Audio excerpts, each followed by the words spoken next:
Okay, perfect. All right, so yeah, my name's Austin Weaver. I'm a tax specialist with Farm Credit East. So graduated from Cornell in 2019. I previously interned with Farm Credit and I've come back, and that's been where I've been since.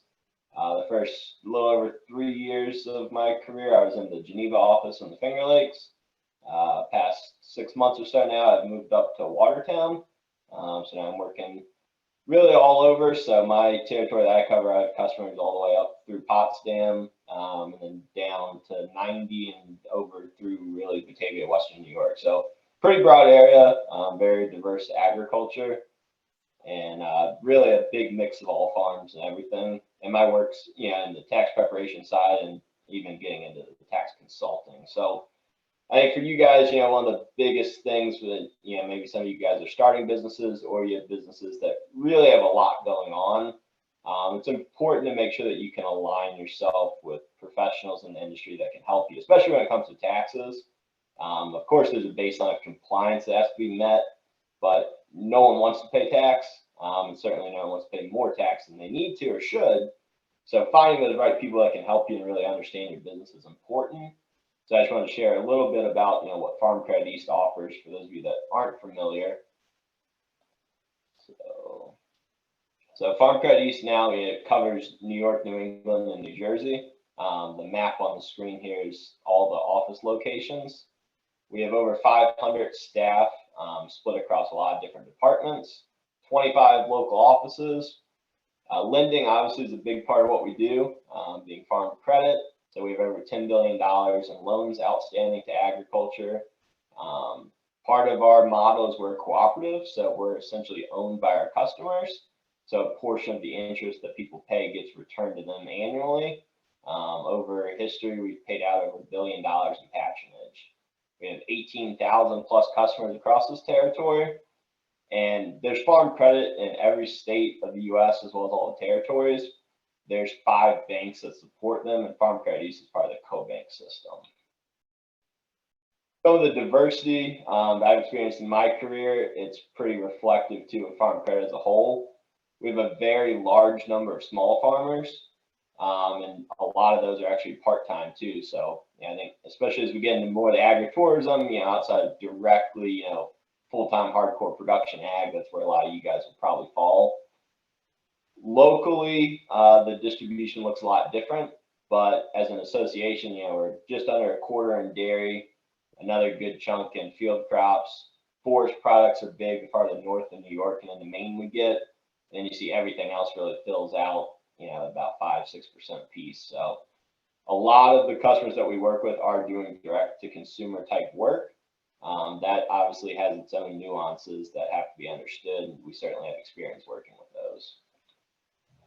We're not only a provider of credit, so what might be more interesting or important to you guys are the financial services that we offer. So we do payroll, business consulting, estate planning and farm transfer, record keeping. We do have an arm of our business that offers crop insurance.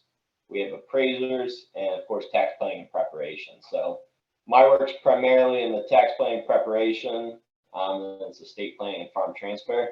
We do have people that their consulting focuses more on the profitability or developing a business plan for you as well.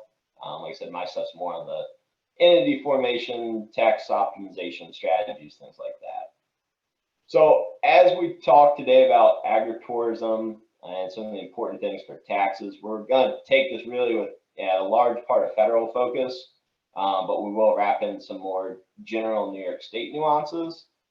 We're not going to get into New York City or county by county specialties. So if those are your questions, we're happy to take those offline. But this will be more of a broad overview for people kind of getting started and learning what to think about. I want to frame this up with an example. I have a couple of customers doing this, and it may ring a bell for some of you guys too. So kind of the fact pattern that we're going to start with, work through all the points, then wrap it all up is this here on the screen. So we're going to think about Cassandra.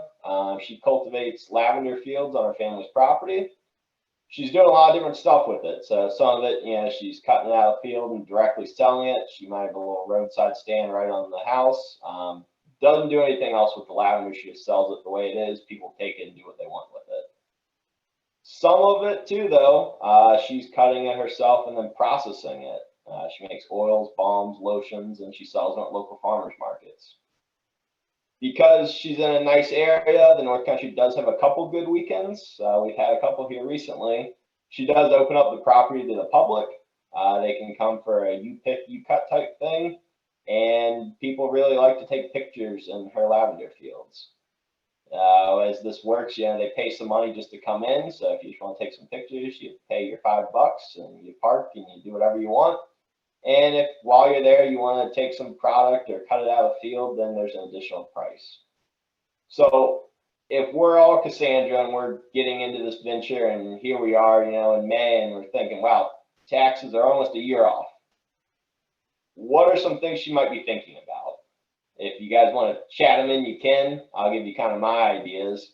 I think the first question is, where am I going to report this? So, first we have to think about, well, are we a sole proprietor or are we an entity? That will kind of leave off the table for today, but really, am I a farmer or am I not a farm? That's important. You might be wondering, what if I have payroll in these entities? What kinds of things does that mean I have to do? I'm not working for a business. I'm not getting a W-2. Am I supposed to be paying taxes in throughout the year? You might be wondering even too, I really have two separate businesses going on. How am I handling that transfer? How am I getting the right information to my accountant so they can do my taxes? And what are the things I have to do with sales tax, and payroll? It's going to keep New York State off my front porch. Those are all things no one wants. They're all things that they're not necessarily intuitive. So we'll start here today with the conversation of farm income versus non-farm income. It does make a difference. In general, farm income is going to help you. Non-farm income, it's not that it hurts you, but there's really not a whole lot of benefits that come with it. So if we think about what we're going to do with farm income, this is going to show up on a Schedule F in a tax return. And that's going to be the Schedule F regardless if you're a sole proprietor and it's in your individual return, or if you're an entity. Some entities don't call it a Schedule F, they just call it a farm profit or loss schedule, but at the end of the day, it's all the same thing. We do have a really good resource from the IRS in determining what is farm income. You'll see as we get through this, basically, if it's not farm income, then it's non-farm income. It's as simple as that. So the IRS puts out publication 225.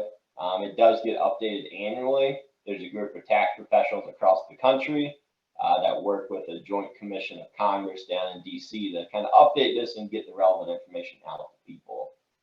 So what that defines as farm income is essentially the amount of money that you get for a lot of different things. Basically, you can read what's up there, but at the end of the day, you got to plant something, you have to harvest something, and you have to sell it to someone. Note that it doesn't matter whether or not you're the landowner. So some of us might be operating on, leased land. That doesn't change the fact that what we are doing out there is farming, and it constitutes farm income. It applies to the majority of livestock production, as well as your fruit production. Interestingly, there are some types of livestock, or animals rather, that aren't farm income. If you're raising an animal that more or less ends up in a pet store or is used in a laboratory, that's not going to be farm income. Breeding dogs, that's a common thing we see too. That's also not farm income because it's not really livestock. The other one too is, you can have a rental arrangement that qualifies as farming. So if I'm a landowner and I want to let Lindsay come and do whatever she wants to do on my 50 acres, if she pays me based on her production, I'm a farmer. If I'm going to get a flat $10,000, it doesn't matter if she has a great crop or no crop, that's not farming. But if my income is tied to the production of a commodity, then I can put that on my Schedule F and have farm income. Nurseries are always kind of a bit of a gray area, but the IRS says, if your main thing is you're growing ornamental plants, then that can count as farm income as opposed to non-farm. If you don't really fit those buckets and you're a sole proprietor, you're probably on Schedule C. It's basically if you didn't hit the farm income, that's not on Schedule F, and you're not having a long-term rental. So I rent my house, I have a 1-year lease. My landlord's putting that on his Schedule E as a rental. Anything that's not those two basically probably belongs on Schedule C. Some examples of this, a retail business, that's obvious. So if I'm Agway, I'm on Schedule C. Even if, I like to make some crafts or quilts and I go sell those somewhere, that's a Schedule C. One that, a lot of people don't actually know is short-term rentals. So if I have a Airbnb or VRBO, that's a Schedule C activity. If I have an event center, it kind of follows that same logic. If I don't have a long-term tenant, I'm basically providing a service to you by letting you use my property. We work with people that do, metal fabrication, construction, things like that. Those are also Schedule C. And even like a winery or cidery, they may grow what they're selling, but that actual sale of their finished product, the process, that belongs on Schedule C. I note, here, if anyone is getting into that kind of rental market, we're seeing more and more farms with Airbnbs or farm stays type deal. A Schedule C is subject to self-employment tax. A long-term rental on Schedule E is not. So you really want to make sure that you're getting those things in the right place. C versus F, you're taxed the same way. So it's not as important from a tax rate concept, but those rentals really do, you want to make sure you're getting those to the right place, whether or not you're renting out a facility for events or you are doing some sort of short-term stays, like we're seeing a lot of people do. You guys may be thinking, well, I do a little bit of both those things on those two slides, and that's okay. You can actually have both schedules in your tax return, and in your mind, it may be one business, but the IRS probably isn't going to agree with you or see it that way. Colloquially, they have, what they refer to as kind of like edge of the field is the defining line. If I take a product, I get it out of the field, and I make my money right then and there. What I sold was basically the same thing in the field. That's my Schedule F. If I take it out of the field and then go do something else to it, I process it, I manufacture it, value add, whatever you want to call it, now I've started getting into, I have a Schedule C activity going on. So everything from getting it into the field to getting it out is your Schedule F, farm income. Once I take it out and I start doing something else to it, I'm selling a different product, my processing and manufacturing and my final sale is on Schedule C. Now, some of us, you probably know if you're the farmer, you're selling your product to someone that is doing that next step to it, doing something with it. You really only have two categories on your Schedule F. You have income, you have expense. On Schedule C, we have three. We have our income, we have our cost of goods sold, and then we have our expenses. The difference in cost of goods sold and expenses are really, if I bought in that raw material and that's what I'm selling after I did something to it, that initial purchase is my cost of goods sold. If you're a farmer and the processor and eventual retailer, you have to blend all those together. You generally are going to have what they refer to as an imputed sale. So I harvest my crop out of the ground, I sell it to myself. The thing about a winery, and like an estate winery grows their own grapes. They grew the grapes in the vineyard, they bring them over to get made into wine. Very high chance no money changes hands in that transaction. They're probably the same entity, they're the same proprietor, maybe they're separate, it really makes no difference. There's still a transaction there. You still want to be able to say, my farm had production that was valuable. If you have no profit, the IRS doesn't like that. They can eventually say you're a hobby. We can talk about hobby loss rules that interest people, but you got to have something. So whether or not you get the money or not, you have your income. That same amount generally then becomes cost of goods sold on my other side of this. All my expenses to manufacture, do everything else, get it to market, that's all still on my Schedule C as well. And of course, that final sale to your customer, whoever it is, that's going to be your income. So you certainly can have both. And if you do have components of both, you probably need to show it as both to the extent that, you know, one's not de minimis.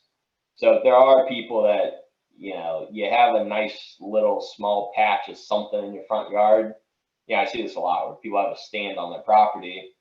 You want to put that one row of lavender out front so people think it looks nice and they get what you're doing. That's probably not enough to say, well, we got to impute the sale on that both. To the extent it's de minimis, you can just kind of throw it all in the C. We might be wondering why this matters, why we even care. Farmers get a lot of tax breaks, both at the federal level and the state level. So it's really important to put our stuff in the right place. And if we really are farming, to make sure we're taking advantage of those benefits. At the end of the day, we're really looking at a 2/3 gross income test. So if I have $1,000 of farm sales, but $100,000 W-2, I'm not a farmer in the eyes of the IRS. Even if I spent all my $100,000 salary, well, if I only got $1,000 of profit or income, I'm not going to be a farmer. So they look at all your gross income before expenses. If 2/3 of that comes from the farm, things on that Schedule F, we're going to be a farmer. That makes a difference because if I'm a farmer, I actually don't have to pay in quarterly estimates like a lot of self-employed people. They will let me either make one estimate on January 15th or file and pay my taxes by March 1st. Some of that's because, you know, as you guys know, you don't always know what your income is. It's not level. Sometimes it comes in a lump sum at the end of the year. You could have a really good year. You could have a really bad year. They're essentially trying to help you with your cash flow.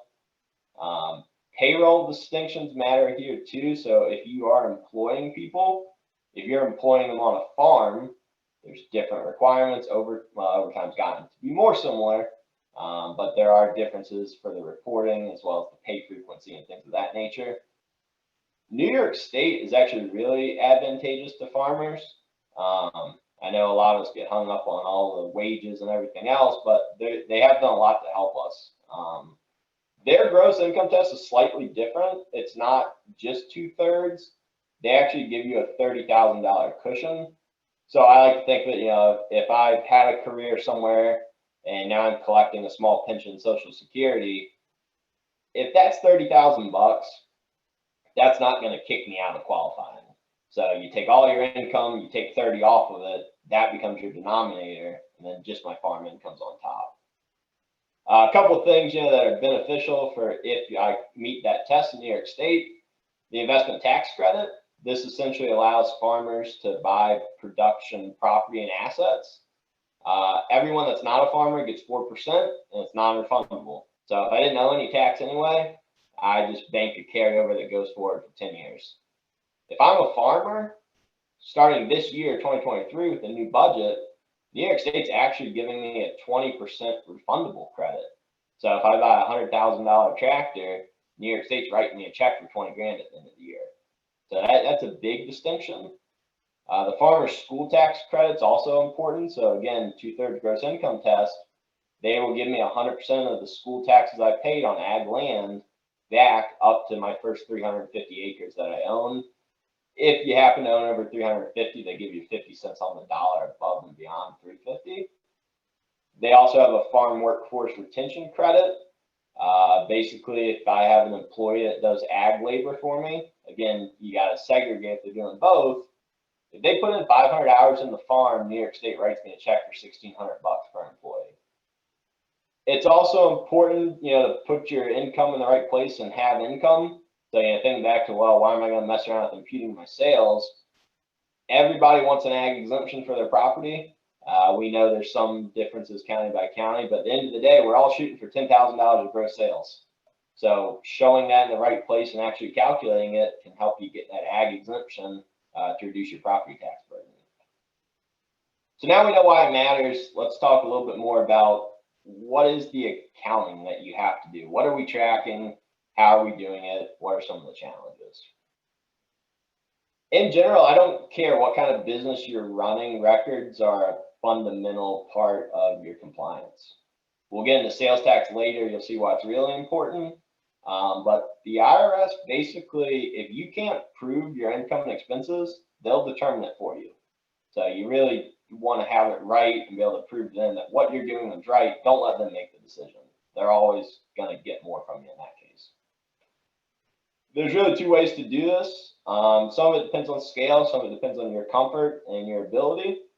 I have plenty of clients that keep records on paper. That's okay if our transactions are relatively low. Maybe you just have a seasonal business. It's 2 to 3 months of income expense. That probably works. A lot of bigger operations, more complex year-round, they're on some sort of electronic record keeping. You've probably heard of QuickBooks. That's a popular one. There's a lot of different options. Centerpoint is an agriculture-specific accounting system. Even some banks now are offering their own. A community bank has a program that you can use through them. I have a couple customers that use. I'll caution you, to the extent that record keeping is brand new to you, sometimes doing it on paper is easier. The electronics are nice because it tries to learn what you're doing. It tries to make assumptions for you. But if you don't stay on top of it and you end up with too much in there, it's all in there, but you don't know what it is. You don't know where it went. It's hard to find. It's hard to do anything with. The reason we're doing this really is to be able to provide an accurate financial statement that goes to my tax return. One of the most crucial things you can do is a bank reconciliation.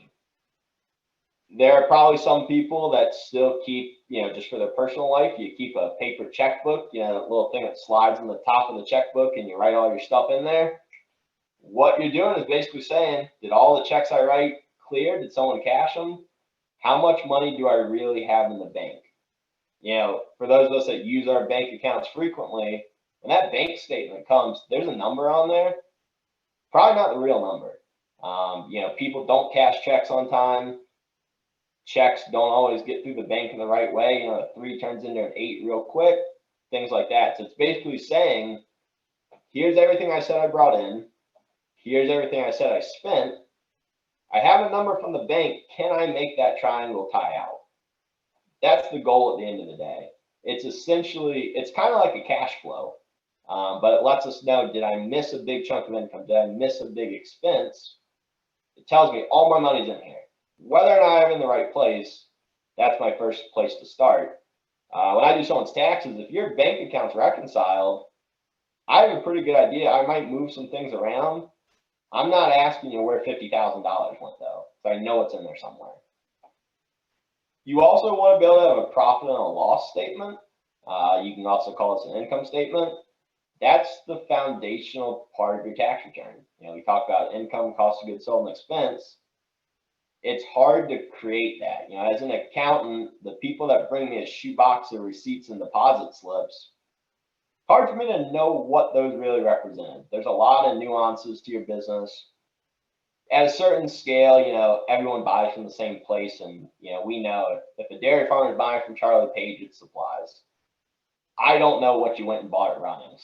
Those are the worst. People bring me 50,000 receipts from Runnings. I don't know if that's personal. I don't know if it's business. I don't know if it was supplies. I really don't know what you spend it on. So it's good for you to categorize that in some place. One of the other important pieces, especially as a smaller business, is keeping track of what you as the owner take for personal expenses, but also what of your outside money's coming in. There's actually a recent court case where the IRS basically said, we respect what we call a bank deposit reconstruction. They said, you got this business. We don't agree with the income. We're going to go through your bank account, and every dollar that showed up in there, we're going to say sales. What if I do work somewhere else, or I have investments, I have a pension, I got gifts from my family? You shouldn't pay tax twice on the same money. I know a lot of people say that's what our tax system is, but ignore that. If I'm making money at Farm Credit, I'm putting it in my bank account, and then I'm transferring it to my farm account, I already paid tax. Don't tax me on my Schedule F when I also paid it as a wage. Same thing with money coming out. If you make money in the farm and you go spend it personally, that's not tax deductible. Me as an employee, I don't get to write off my car payment. I don't get to write off my rent. I don't get to write off my electricity, my cell phone, anything like that. You got to make a decision. And yes, there's some subjectivity to this, but did you pay it because you're just the average Joe, or did you pay it because you're a business owner? If you didn't pay it because you're a business owner, you got to say that that's personal expense. That's not reducing my profit, not reducing what I pay tax on. You also probably want to keep a balance sheet. The reason for this, so if we think about taxes in general, if you guys are just sole proprietors, individuals, there's no balance sheet in your tax return. That's good in a way because it's real easy to say, well, here's my income expense. It looks good. If you're an entity, though, your tax compliance goes up. You actually have a balance sheet in your tax return. It has to balance. Some people might think that's funny to say, well, of course it's got a balance, but you'd be surprised the amount of tax returns that we see or records people bring us where the balance sheet, the assets plus liabilities do not equal equity. So that's the fundamental part of accounting. It's also helps you to the extent you're taking loans out for your business or borrowing money. If you have a line of credit with Farm Credit, you take a $50,000 draw against that to go buy a tractor. I don't want to tax you on the $50,000 when it came in. I also don't want to deduct the $50,000 when you pay it back. It doesn't work that way. So it helps me know if I have loans, if I have a lot of money in and out for myself, it gives me that other checkpoint in addition to the bank reconciliation to give me some confidence in my numbers, but it also gives some integrity when your tax preparer is looking at it, or if the IRS were to audit you. The more information you have, the better. And the closer it all is, the better chance that your position is going to be upheld. Wrapping that into farm income. Farm income at a small scale is typically harder to prove or track after the fact. I would guarantee that a lot of you deal with cash. It's hard. I know how it is. When I was a kid, we mowed lawns, and all that money ends up in the drawer at home, and you got to go get your hair cut. You go out to dinner or someone. Well, there's the cash. You just kind of take it. And by the time you get to the bank, I don't know if that was the money that I brought in from my business. I don't know where it came from. I can't prove it. So you really do need to keep good track of your daily receipts. A lot of people do this on paper. You keep a little ledger or something like that, record book. More importantly, too, track that money that goes to the bank. A lot of people have this thought that if I get money from running my business and I spend money on running my business, the two cancel out. In reality, what you're taxed on, sure, they cancel out. But keep in mind, we talked about why we want to show income as a farmer. There's a lot of benefits. So if I understate my income because I just took it all out and I'm missing the income, I'm missing the expense, I just made it a lot harder for myself to get to that 2/3 gross income level. So you definitely want to keep track of that. Checks are a little bit easier. Almost every bank now, they're giving you a picture of the canceled check on your statement, or at least you can go get it on the internet. So you want to make sure that you have a record. You have to make money. Well, you don't have to make money on a tax basis, but you have to at least increase your receipts and be running a business for profit for the IRS to respect it as a business. The best way you can kind of help all this come together is you keep track of your records frequently. Not necessarily daily, but no less than weekly or bi-weekly for the most part. If you're trying to do all of your accounting 6 months after the fact, it's really hard to know why there's $1,000 in the safe. You probably don't know where it came from. If you sell really just kind of one product or everything you do is a farm, not so bad. If I'm running multiple businesses, I have farm and non-farm, real hard to sort that money out later. It's also helpful if you're using those electronic records and you're doing a bank reconciliation within the software. The more frequently you do it, the easier it is to match things up, because a $20,000 deposit that was 200 sales on a weekend, kind of hard to pick what 20 sales made up that $20,000. So the more frequently you do it, the easier it is to match it and get those accurate financial statements. The other part to your sales, like we talked about, those are those imputed things. So if I'm that winery and I send 2 tons of grapes to the winery, I at least need to know that I sent 2 tons of Concord grape. You don't necessarily have to put the value to it, but we want to at least keep track of what's the reality of what occurred.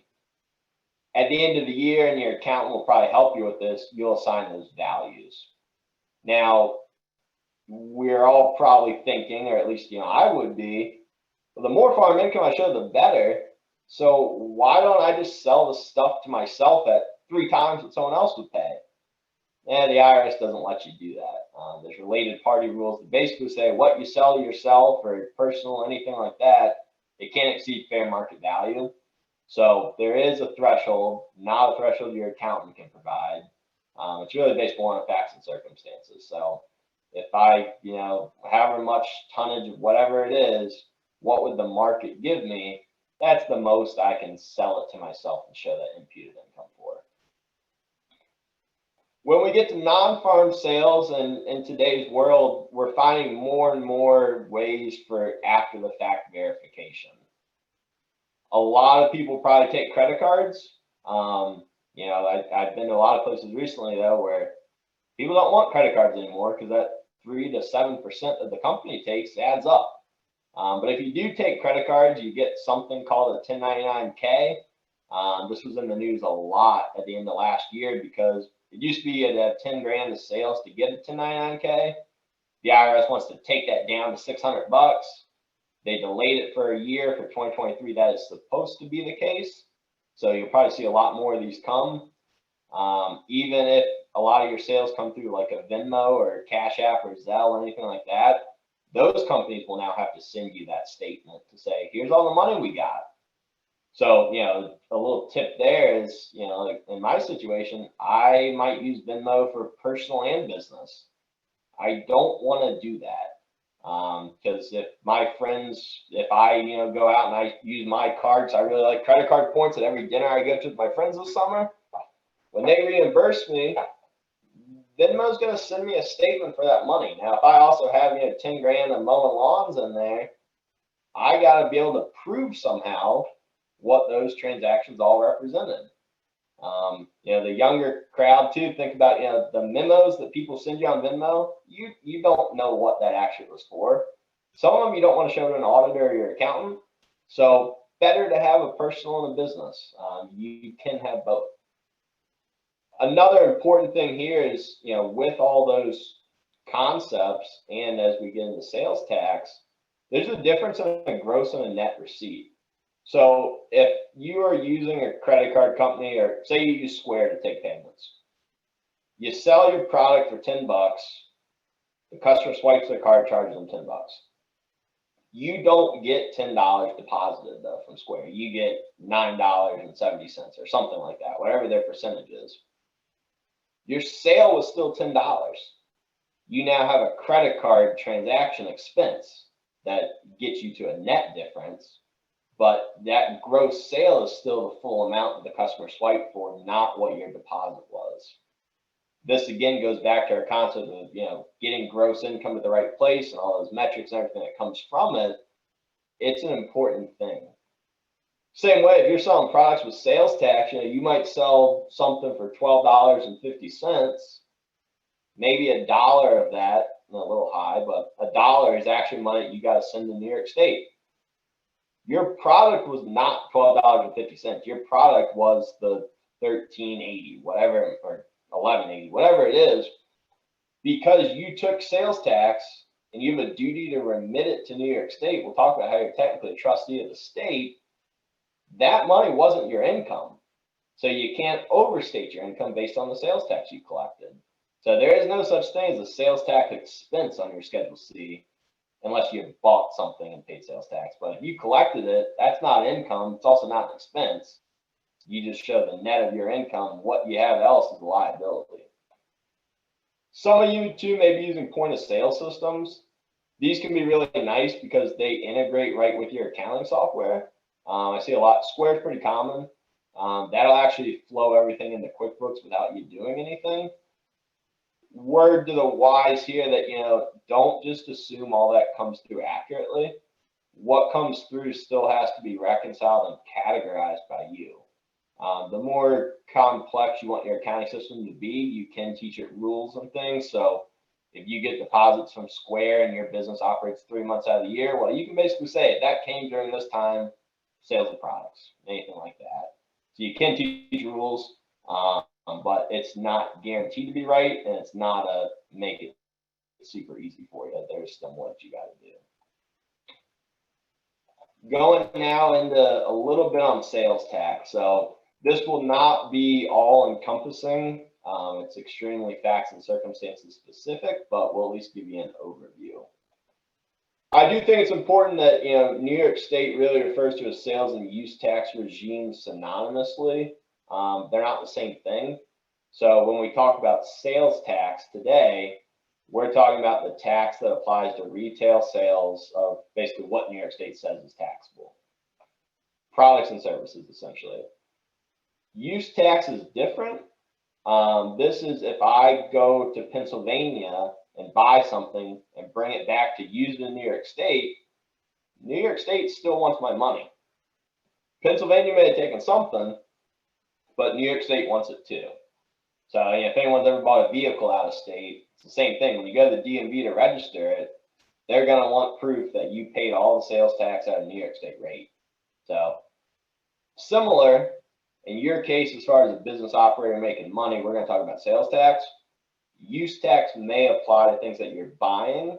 So just be careful of that. If you are buying things out of state and not paying tax or paying the wrong amount, New York State can assess you for that as well. So kind of like our conversation of farm versus non-farm income, we have to think about what is subject to sales tax first. New York State gives us a list. The list on the screen is what they give you. So basically it's all tangible personal property, which means everything but real estate. So personal property doesn't mean you use it personally, it just means it's not land or building. Unless specifically exempt. So that's where it gets complicated. So the general rule is if you sell a product, you got to collect sales tax. If anyone's selling any sort of utilities, that's taxable. Certain services, again, most of them, food and beverage by any sort of restaurant, tavern, caterer, hotel occupancy, and certain admission charges and dues. So broad, but at least it's stated. When we get to what's not subject to sales tax or sales tax exempt, the list is huge. You spend a lot of time scrolling through your screen to find it. I picked out a couple of things that I think are, you know, relevant for the audience today. So, you know, property or services used in farming or commercial horse boarding, alcoholic beverage tastings, packaging materials related to property for resale, machinery, equipment, utilities, and fuels that are used in the manufacturing process, all dairy products, all vegetable juices, anything I buy with the intention of reselling. So that's, you know, if I'm agway and stuff's on the shelf, and certain fees for activities after paid entry. So not at all encompassing. I will say that New York State does a pretty good job of if something's exempt from sales tax, they've issued what they call a TSBM. It's a Technical Service Bulletin Memorandum. All of those are available on the New York State Department of Tax and Finance website. So if you have a question, you know, your first answer is general rules subject to sales tax. Then you got to look through that list, read through all the information to say, okay, the general rule does not apply to me. So you definitely want to make sure of, as you're going through it, that you know what's subject and what's not. And New York State does update those. Rarely does something go from exempt to non-exempt, but things every month seem to go from previously taxed to all of a sudden not taxed. The most recent one's diapers. You used to have to pay sales tax on diapers. You go to the New York State website, it's a big headline on it right now. It says diapers are now exempt from sales tax. So good thing is the commodities and products that, you know, are mostly in agriculture, those haven't changed a whole lot. Cut flowers were a recent one that actually got added to the exemption list. But other than that, outside the craft beverage industry, there haven't been a whole lot of changes. On the compliance front, you know, you can get away for a long time without paying income tax. Sales tax, they come for you a lot quicker, but not quite as fast if you don't pay your payroll taxes.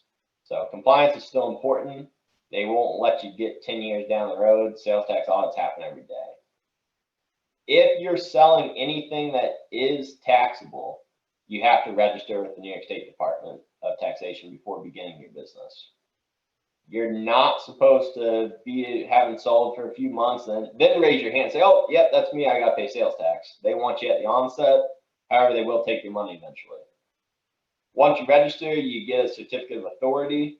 We've probably all seen these in stores, restaurants. You are supposed to prominently display it at the place that you make sales. If you have like a trailer or something you take somewhere, you can put it on that, put it on a market stand, anything like that. Like I alluded to earlier, once you register, you actually become a trustee for the state of New York. So you have a personal obligation to collect the right amount of sales tax and then give it back to New York State.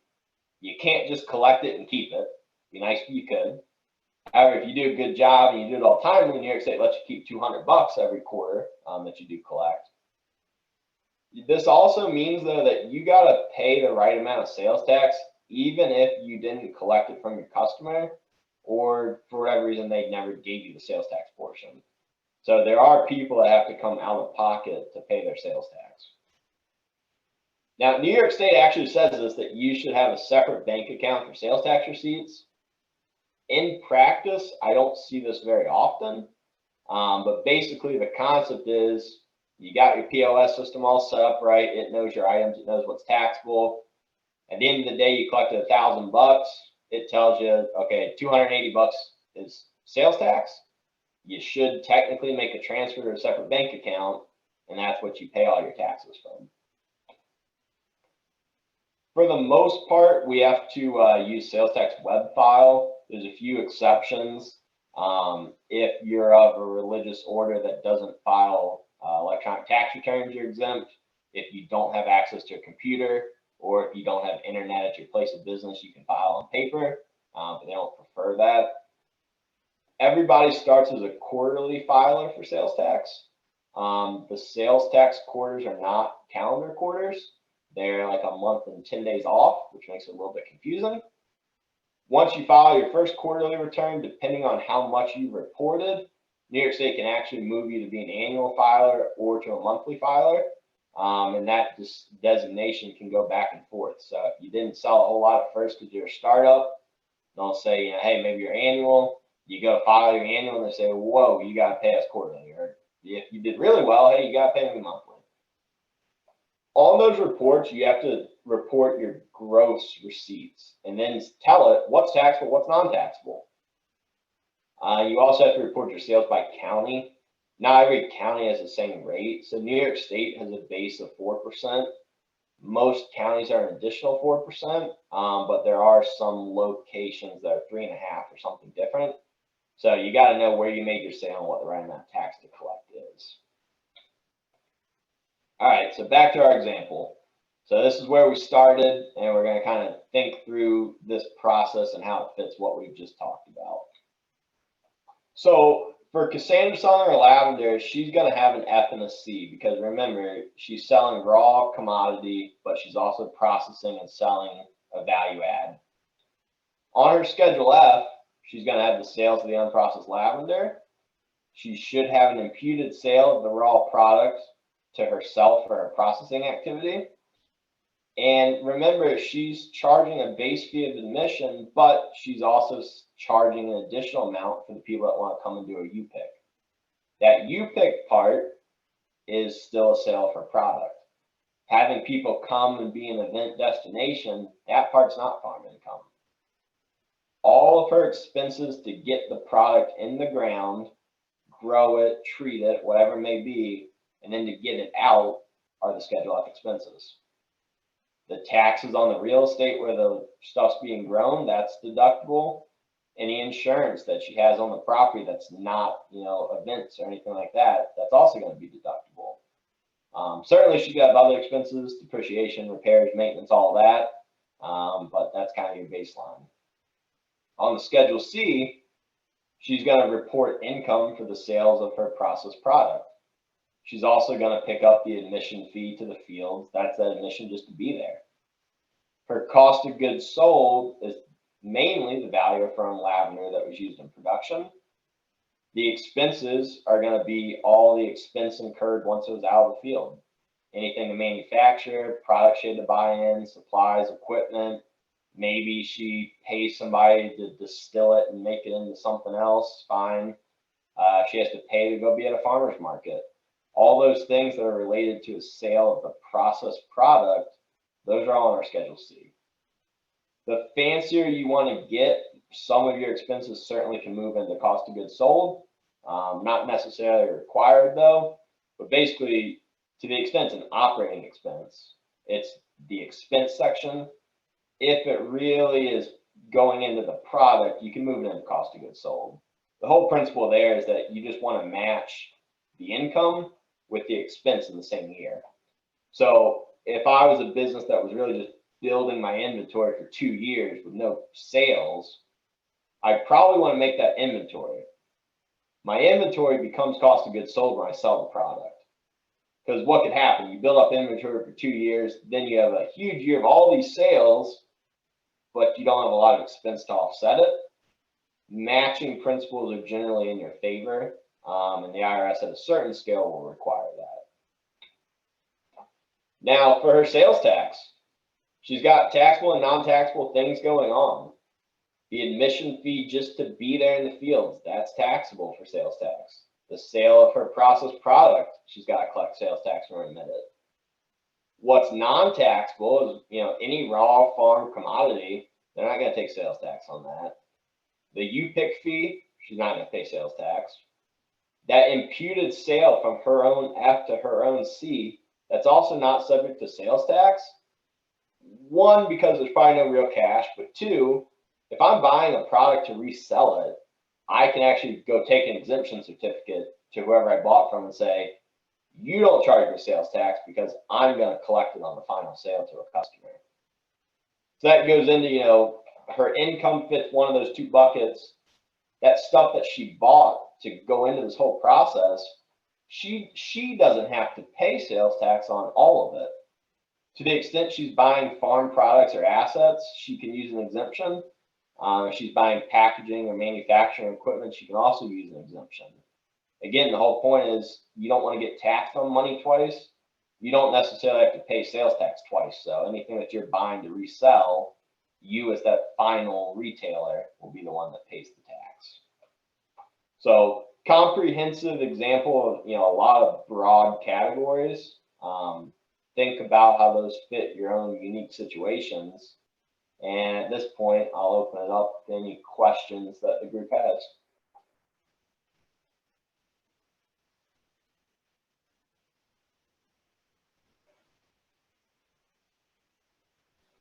So a couple questions in the chat. Do you have to pay sales tax on farm tours? So yeah, to the extent that you're providing basically a venue as an activity or, a fun-seeking thing, that admission fee is subject to sales tax. The sales tax regime for that kind of things is built around an amusement park concept.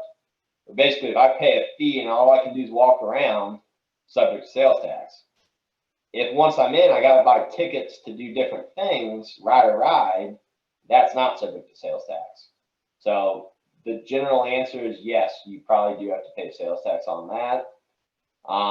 Unless you're an exempt organization, some sort of higher education institution, you're probably paying sales tax as well. Again, all of your facts and circumstances really drive all of this. So if you have, real specific things, you kind of have to look through everything that New York State has out there and say, if there's not exemption, then I need to pay sales tax. It's not really that they tell you everything yes or no. It's kind of they tell you all the no's. And if you don't fit into their mold, the answer is probably yes. Another question. Okay, so this is getting to in-kind transactions. So if you're a beekeeper and you produce honey, and somebody comes out and does a service for you, and they charge you $100, but you pay them with $100 of honey, do you have a quantifiable deduction in some way? So yes, let's think about it first from that welder's point of view. Payments in kind, which are payments other than cash, is still gross income. Now, if you are satisfying a bill with a product, you don't get to deduct necessarily that full value because you didn't recognize the full value ever. So what you get to deduct is your basis in the product. So if you've been keeping inventory, then the inventory comes out at its cost value. If you're a business that's expensed everything along the way, you already got all that deduction. You have zero what they call tax basis. So in that case, that barter transaction, the deduction is not at fair market value. It's at the previously unexpensed value of your product. And just a comment in here, yeah, any non-food value add is due sales tax. Yes, so basically anything you're selling that's not raw, there's a good chance that you are going to have to pay sales tax on that transaction.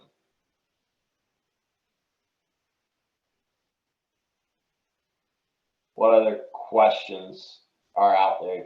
Feel free to unmute yourself if you can.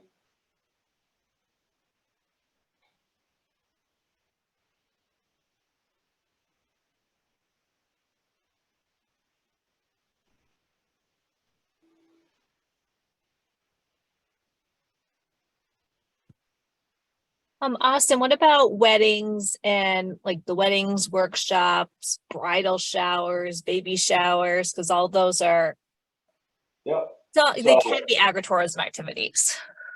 Right. So to the extent that, you're essentially renting a venue, we have two things going on. From an income tax perspective, that's falling into that Schedule C because it's a short-term use of my space. It's subject to self-employment tax. It's subject to income tax. From a sales tax perspective, most likely all of that is also subject to sales tax. You'll see, all your wedding sites and everything like that, they're telling you, hey, be prepared to pay sales tax. Because it's the same thing. You're really providing the product and the service at the same time. And New York State has no current written exemption to say, hey, if you're doing a wedding, there's no sales tax. You should be collecting that sales tax on that. Whether or not you built it into the price or you're kind of backing into it on the back end, it's most likely taxable to you in New York State.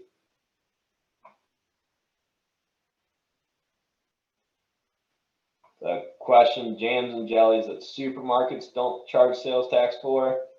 You as a direct retailer, I'm not aware of any exemption for those specifically. That's really, so I have a lot of customers that, a lot of orchard customers in the fruit belt. The one reason that they're hesitant to do farm markets is people don't want to come to a market that just has apples. They want that other stuff, jams and jellies. You all of a sudden do trigger into yourself of having to pay some sales tax. There may be certain things that are exempt, but for the most part, anything that's processed and that you're doing the processing, you're probably paying it. If you go in and you bought it from someone else to resell it, there is still sales tax in there. Grocery products, if you're a grocery store, often are exempt. But that's not necessarily a blanket statement, and it doesn't, unfortunately, it doesn't function the same way as a grocery store versus a small independent retailer. A lot of that's just government lobbying. If there's certain things that you guys think you're getting stuck for unfairly, and that's what Farm Bureau and organizations like that are for, is to help some of this stuff come off that taxable list, and that's why we've seen a lot of stuff come off it over the past several years. Taxes for educational workshops. Yeah, if you're, so this depends, of who the taxpayer is. If you are truly an educational institution, you probably should look for a tax exemption status. But if you're doing what you call education, but you're not registered for that, then yeah, you probably have to pay your tax on it. You can get into the further conversation about how many entities do you set up, how do you segregate your activities, and yeah, to the extent that you're doing things that if it's its own entity could qualify for an exemption, people do it. But it really depends on the magnitude of it. Your appetite for compliance and everything else. But yeah, the average person, they don't care that you call it educational or not. Question here, you display quilts at a honey farm, customer purchases special honey for $300, I give them the quilt for free. Can I do this? You can, but most likely what's happening is they're overpaying for the honey. Maybe that's not the case, maybe it is. You really have to think about what is the intention of your arrangement there. It's not a bright line test, but chances are people don't, there's no such thing as a free lunch. People don't give you things for free. They're getting it from you somewhere.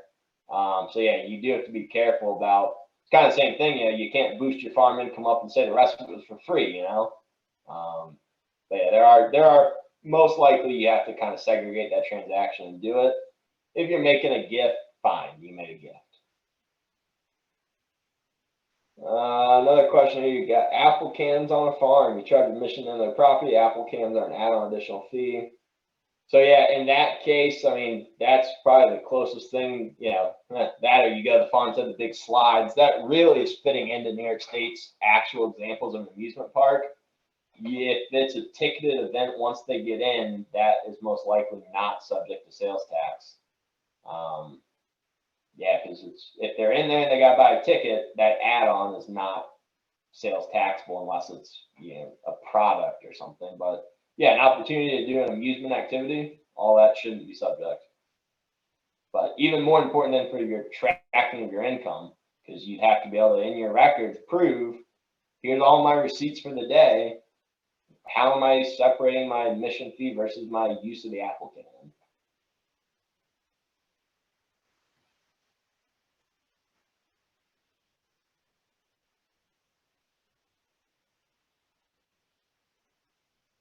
And I will say to you, there are plenty of people who get into a business and they find out, hey, we're supposed to be paying sales tax. And maybe you paid way too much sales tax, maybe you haven't paid enough. New York State does have a procedure where you can basically raise your hand and say, I know I've made a mistake. I really don't know what happened. I don't know what I'm doing. We want you to help us. And they will work with you and kind of go through your transactions. And at that point, you have to pay what you didn't pay in. But if you raised your hand affirmatively say, I need help, they won't charge you interest and penalties. So there are a lot of good resources. The New York State website is robust. It can also be overwhelming, but there really is no good synthesis of everything on there because it's so specific. Even a farm, there's not an easy way to say, look, here's all the things that go to a farm, because what our farms and agritourism just has evolved so much that there's not a one size fits all, or there's not a guidebook really. There's a lot of different 10 to 25 page guides out there.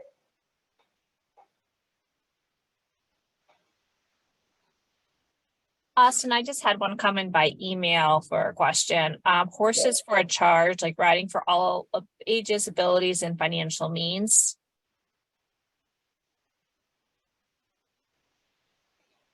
Sorry, can you repeat that? Horses for a charge, riding for all ages, abilities, and financial means. So I think maybe like either renting horses or horse lessons.